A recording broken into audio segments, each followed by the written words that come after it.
Last week, I donated some blood, and when you donate blood, they test it for the antibodies. And if you have antibodies, I think that means you had COVID. Yeah. Right? And I feel that in the end of December, beginning of January, I feel like my kids all had COVID. I would almost bet $1 million they all had it.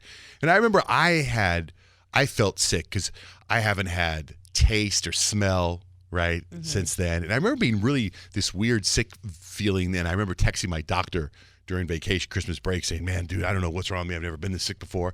So if I had to gamble that I had COVID-19 back into January, I would say yes, right? So I got the results back yesterday, and they told me that if I had it, they wanted me to donate blood once a week, right? And I am so positive that I had COVID-19 that I was like, and I had this like cockiness about myself that I had it because if you had it, you can get it again, right? Right. So I was like living my life a little bit. Oh, I forgot my mask or whatever.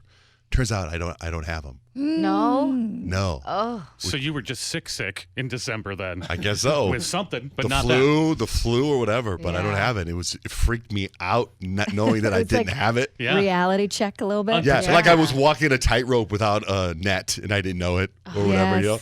So what's up with like your taste and not being able to smell? I don't know. I think that has something to do with your addiction to nose spray. For Oh, sure. that could be. For sure. Not a doctor, but you have used it like 20 times a day for the last 10 years. So I have this a very good friend of mine, Dr. Lowe, right? So I was on the air talking about how nervous I was about flying on an airplane. So he called me up yesterday and he was like, "Let me get you one of these NC-17 masks, whatever." N95. N95. Yeah. And so he calls me yesterday afternoon. He's like, "Hey, I'm outside your house," and then I was like, "Oh man!" So I open up the door to go meet him, and he comes walking in my front yard, and he just got done having surgery. He was doing surgery, and he's wearing his scrubs, and he's got a mask on, and he's got these goggles above his head, and right, he literally just got done having surgery. And he brought me the masks, and he removed a mask from the mask, but he still kept his mask on, right? And then we're talking for a while, and he's telling me how crazy things are and how dangerous things are, and then he removes the mask, right? And there's another mask underneath that mask. So that's 3. And then he removes that mask. What? And there's another mask. How many?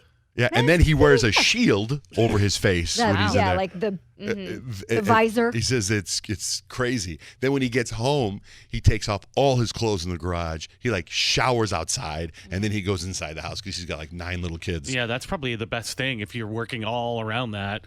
Take your clothes off, shower outside. Right. Yeah, You my have to. sister-in-law is a nurse, and even before COVID, like she works on the GI floor, which is gastrointestinal stuff that's like, it's, really infectious things. And so she's always she dresses in the garage. She takes everything off in the garage, and she always goes immediately to the shower every time she gets home. And now with COVID, she's not on the COVID floor, but still it's like extra precautions must be taken. Well, so with the masks, right? He goes, so here's what you do. He goes, when you get to the airport, before you get out of the car, put this mask on and don't take it off until you get off the airplane into the cab, the Uber, into whatever.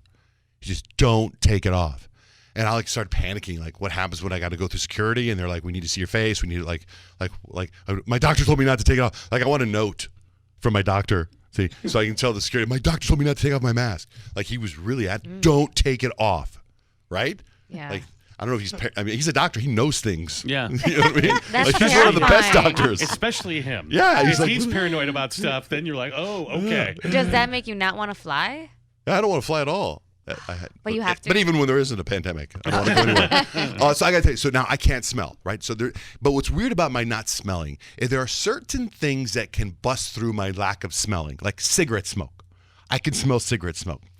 I can smell when Joey's cooking chicken skewers, right, Kyle? Yeah, they're potent. I can't smell Kyle's smelly feet. You can't smell the salmon you microwave either, which is bizarre to me. I can't smell intense. spoiled almond milk. Right? That one day I had that spoiled. It was terrible. I Ugh. couldn't smell literally nothing. I couldn't smell anything. Now, yesterday, Ken, who runs the building, says to me, "Hey man, there's some food in the refrigerator that smells terrible, and I think it's yours." And I go, "I don't have any food in the fridge." He goes, "No, there's a bag in there with your name on it." And I go, "I don't have any food." And he goes, "But there's a bag." And I go, "I'm telling you, I don't have any food in there. the bag probably is a bag of ice because I would bring stuff, my drinks or whatever. And he goes, look, can you come with me? So I go with him to the refrigerator. We open up. There's a bag with my name on it, and it's just a bag of ice. But there's all this food, this prepackaged food that's in there. And it reeks, right? It's like the smell. And I kind of lightly smell it. I don't smell bad, but Ken's like, oh, God, it's terrible. I got to clean out this fridge. I'm like, well, none of that's mine. I go, so if you want to find out who, I don't care if you throw it away. It's not mine. And this is the radio station fridge. So anyway, I left, and I come in this morning, and I open up the fridge to put my water in there. And when I open up the fridge, again, I can't smell anything, right? This powerful stench, worse than yesterday, comes out of the fridge. And it is, and I can smell it now. And my first vibe was, Grant, since he was 13 years old, has worked with dead bodies in funeral homes. That Grant has smelled the dead body. And Grant is in here filming right now. Grant, you've smelled the dead body. Is it a terrible smell? It is an awful smell. Correct. Yeah. Yeah? Like, and it's very distinct. Like, you know when you're smelling a dead body. I know you probably don't want to. You probably have to smell it once to figure that out. Yeah. And you know. The first time you smell a dead body, you know it's a dead body. Well, I'd like to challenge you to this. I'd like you to go down the hall and smell the fridge and tell me if our iHeartRadio fridge smells equal to, more or less than a dead body. Deal. All right. Are you going right now? Right now. Oh, my goodness. Let's bring him up. Grant, we want to do a test to make sure that you're on the air. Test. Yeah, we got you. Check. All right. So Hello. just run down to the fridge. I am moving down the hallway. This will be Very in the next funeral home stories. The iHeartRadio fridge. Which refrigerator was it? 1 or 2? Oh, that's good. It's the one on the left. It has all this food in it, like all this prepackaged food. Go ahead, but before you open it, let's I want a big old open it up. Take a few. Go ahead. I'll breathe out, and then I'll put my face in, and I'll just breathe in. Okay? Oh my God.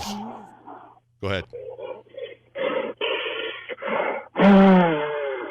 It's not a dead body. It's no dead body, but it's food.